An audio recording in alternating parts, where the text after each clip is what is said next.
Hello friends, जय श्री कृष्णा। दोस्तों, आज हम बात करने वाले हैं कंट्रोल चार्ट के बारे में।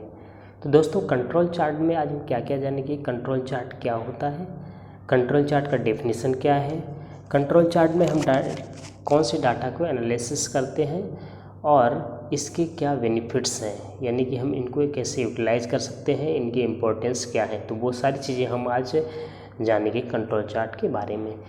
तो कंट्रोल चार्ट की अगर हम बात करें तो control chart is a line graph use to display various on time ordered interval. यानी कि जो हमारा कंट्रोल चार्ट है, तो ये कंट्रोल चार्ट एक ग्राफ है जिसका उपयोग समय पर आंतरिक क्रम में विभिन्न चीज़ों को प्रदर्शित करने के लिए यानी कि किया जाता है। इस central line and control limit are placed on the graph to help analyse the pattern of the data. यानी कि एक सेंट्रल लाइन और कंट्रोल लाइन यानी कि ग्राफ के ऊपर में हमारा प्रदर्शित होता है, जो कि हमारे डाटा के पैटर्न को एनालिसिस करने में हेल्प करता है।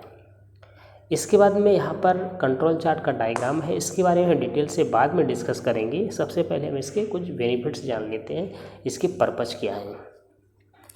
तो अगर हम पर्पज़ की बात करें तो नियंत्रण यानी कि control chart helps in predicting process performance, understand the various production pattern and study how a process changes or shift from normally specified control limit over a period of time।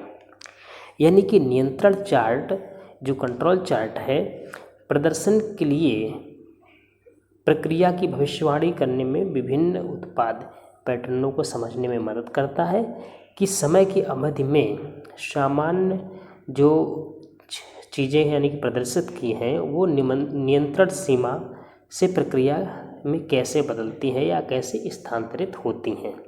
यानी कि simple सी बात अगर करें तो control chart की हम help से देखते हैं कि जो हमारा जो डेटा है वो यानी कि हमारे एक निश्चित समय के लिए यानी कि जो हम एक इंटरवल ले रहे हैं, टाइम ऑफ इंटरवल, समय अंतराल के बीच में वो हमारा कितना आउट ऑफ स्पेक जा रहा है, यानी कि उसका जो कितना ज़्यादा उसमें वेरिएशन है, वो चीज़ें हम इसमें देखते हैं। अभी हम डिटेल से जानेंगे इसके ग्राफ के बारे में। देखिए, कंट्रोल चार्ट होता क्या है। एक्चुअली कंट्रोल चार्ट जो है का मुख्य कार्य है प्रोसेस की स्टेबिलिटी यानी कि स्थिरता को चेक करना। कंट्रोल चार्ट में हम चेक करते हैं कि किसी भी प्रोसेस में इंटरवल ऑफ टाइम यानी कि समय अंतराल में कितना वेरिएशन आता है, तो उस वेरिएशन को हम उसकी स्टेबिलिटी को जांचते हैं।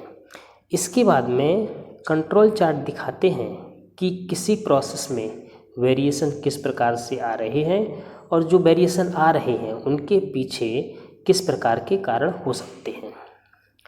तो ये चीज़ें जो है हम कंट्रोल चार्ट के माध्यम से हम उन कारणों का पता लगा सकते हैं। जो भी हमारे वेरिएशन आ रहे हैं उनके पीछे के कारण क्या हैं।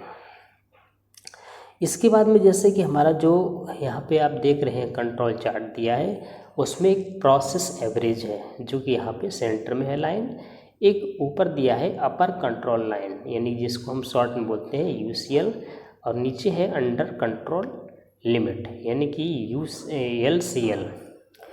तो हमारा जो प्रोसेस एवरेज है वो हमारा 110 है, यानी कि किसी भी चीज़ का हमारा सपोज दैट टारगेट जो है वो हमारा 110 है और हमारा जो अपर कंट्रोल लिमिट है 120 है और लोअर कंट्रोल जो लिमिट है यानी कि 100 है। तो हमारा जो डेटा है वो यहाँ पे इसके बीच में वेरिएशन होना चाहिए।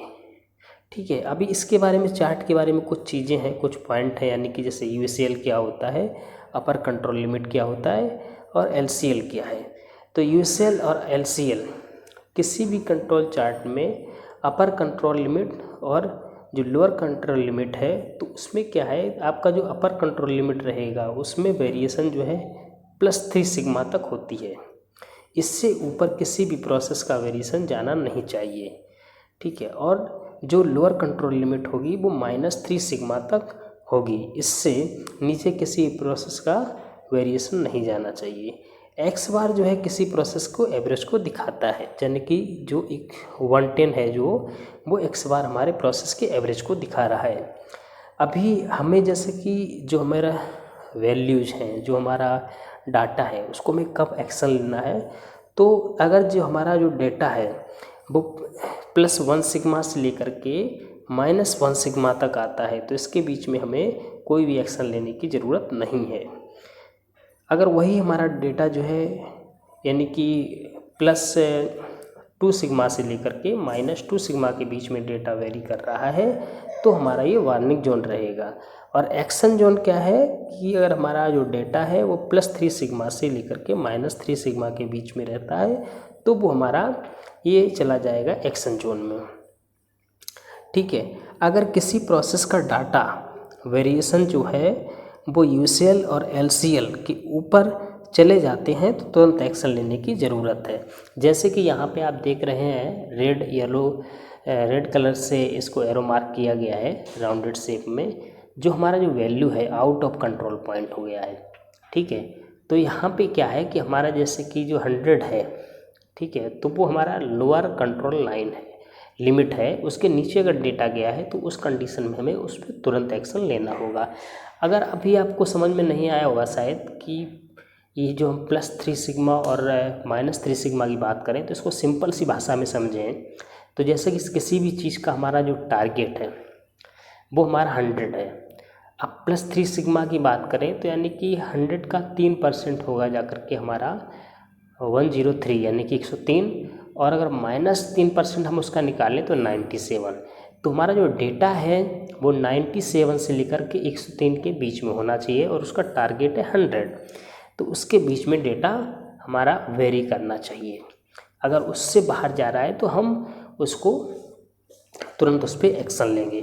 तो कंट्रोल चार्ट से हम जो है जो हमारा डेटा है उसका हम स्टेबिलिटी को चेक कर सकते हैं, उससे हम समझ सकते हैं कि हमारा जो डेटा है वो कितना वेरी हो रहा है, हमारा जो एक टारगेट है उससे हम कितना वेरी कर रहे हैं। तो इस तरीके से हम कंट्रोल चार्ट में वो सारी चीज़ें डिस्प्ले करके डेटा को हम अच्छे से उसको समझ सकते हैं। Thank you.